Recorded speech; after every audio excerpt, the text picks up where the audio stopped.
Përshëndetje të dashuriq dhe mirë se erdhët. Përsëri jemi sot së bashku edhe për një tjetër recetë. Sot do të gatuajmë një drekë. Do të përgatisim pulë të pjekur me oriz, ashtu si që është gatuar më herët nga qyshet tona, për në mënyrën më të vjetër tradicionale. Unë këtë kam marrë një pulë më të madhe, e cila peshonte dikon rreth 2 kilogram. Fillimisht vazhdojmë që ta pastrojmë mirë pulën dhe vazhdojmë në nxjerrje.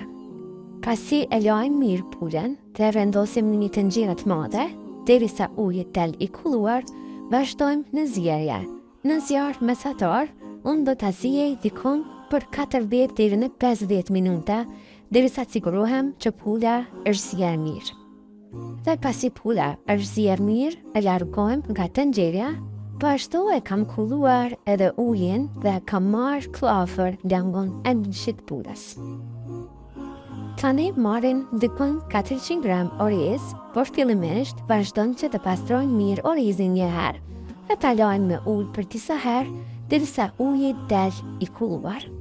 Vezin e larë dhe të pastruar e vendosin në një kullues ku të largohet uji i tepërt nga orizi që mos na çullet gjatë përgatitjes. Në një tigan më të madh dhe më të thellë, fillimisht shtojmë një lugje dhe gjatë. Ju mund të përdorni margarinën ose vajin, por unë në gatimet e mia preferoj që ta përdor gjalpin, e sidomos në këto recetat tradicionale. Tani, pasi gjalpi është shkrir, vazhdojmë që mbrenet gjalpi shtojmë një qetë më të madhe të për në rinde. Shtojmë edhe një spec të kuq të prerë imët, shtoni edhe spec jeshit, por mua më pëlqen që të shtoj spec të kuq, sepse jep një ngjyrë më të bukur. Dhe në fund, shtojmë edhe një karotë të për në rinde. Pra si që thash, unë po përgatis në një mënyrë të jetë vjetër, tradicionale, ashtu si që është gatuar nga gjyshet tona. Nëse në kjo pëlqen shija e karotës, ta lini anësh.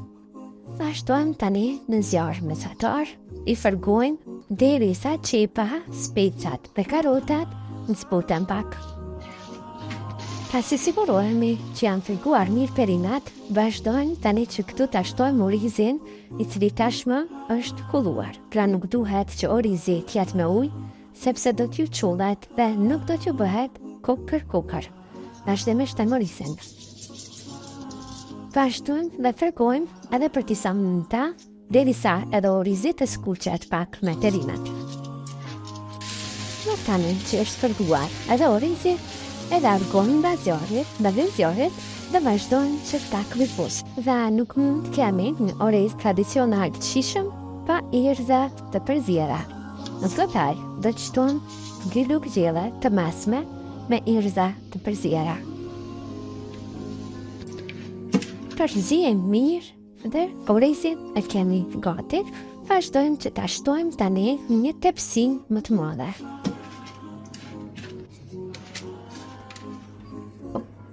Orizin e përhapim në të tepsin dhe vazhdojmë tani që ta mbulojmë me lang.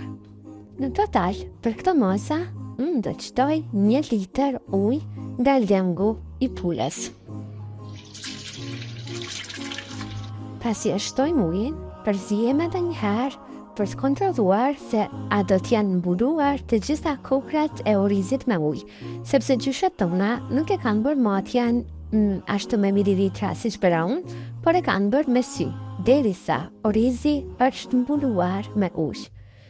Kokrat këtë janë mbuluar, por po më duket pak. Do shtoj edhe 200 mililitra tjera me ujë, ju lutem kontrolloni edhe ju sasinë e ujit.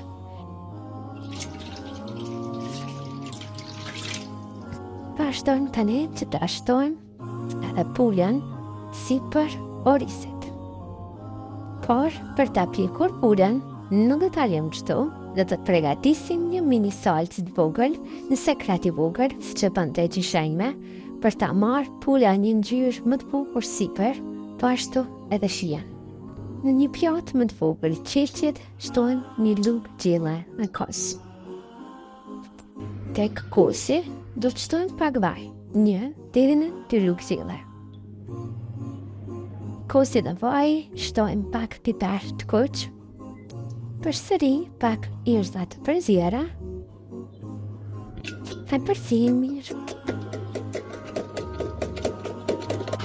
Tani me këtë përzierje vazhdojmë që ta lyejmë tërë pulën sipër.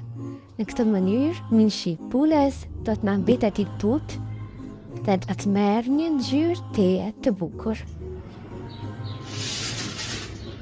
Dhe tani vazhdojmë në pjekje në furrë. Furrën e kam parangruar mirë në 250 gradë, por do ta sjejmë në fund të furrës.